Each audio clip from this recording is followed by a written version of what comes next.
Hey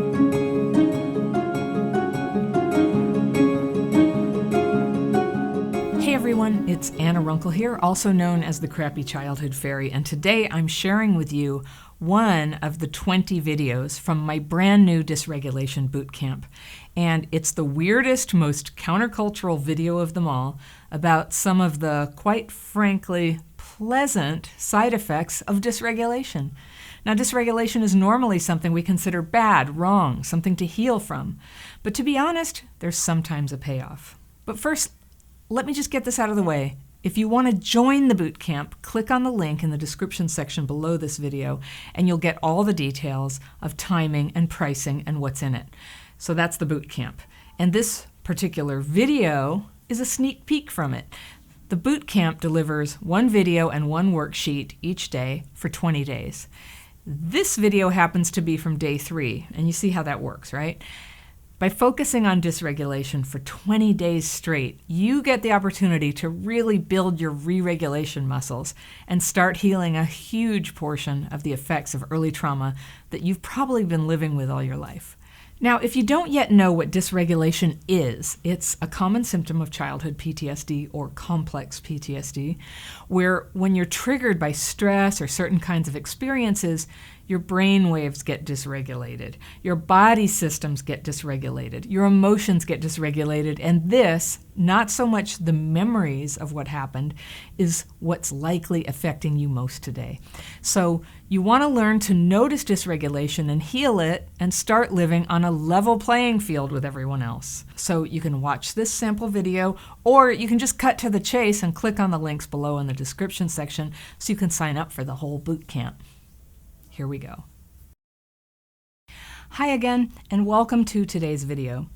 In this one I want to talk about, and this will sound kind of weird, but the upside of dysregulation. There's a little tiny something positive sometimes that can make dysregulation kind of feel good, short term anyway.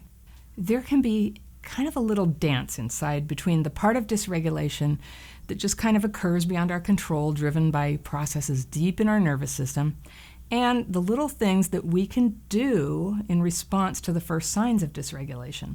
We can either pull back and regulate, or we can give into it and let dysregulation unfold. Now, why would we want to do that? This is just my personal observation. Sometimes dysregulation can provide a little relief under stress. It's a very expensive vacation from that stress, but it's a way to check out and just take the edge off. When things are horrible and intense, like maybe you're in a horrible argument with your partner, dysregulation can help you go from burning inside emotionally to just being spaced out and emotionally numb.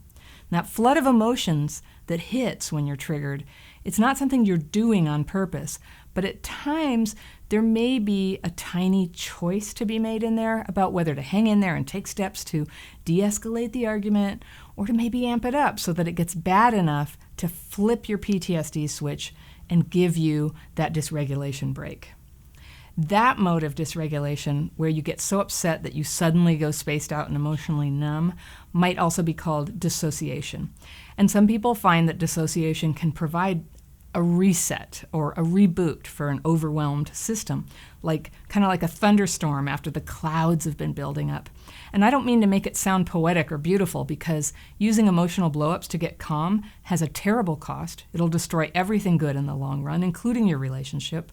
But it's a technique of sorts that we maybe learned as kids when we needed to distance ourselves from trauma that was happening right there and then, for the very good reason that we needed to protect our impressionable and tender little selves. And it's natural and normal for kids who experience violence and neglect to learn to check out. And thank God we learned, okay? We made it. And you know, even in adulthood, checking out can be handy. It's a skill. I do it in the dentist chair, and I've been doing it in long, boring meetings for years, and I've done it in scary movies.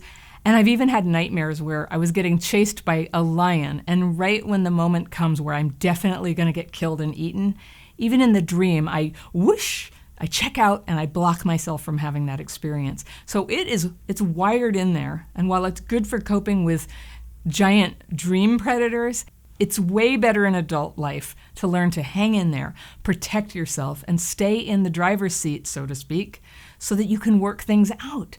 Otherwise, this cozy, comfy side of dysregulation can lead to greater trauma and more self-sabotage. It's like drugging yourself. So that's what today's worksheet's going to be about, exploring where and if you may be getting some tiny payoff from dysregulation and planning how you can give yourself that same payoff while still keeping your brain in the on position.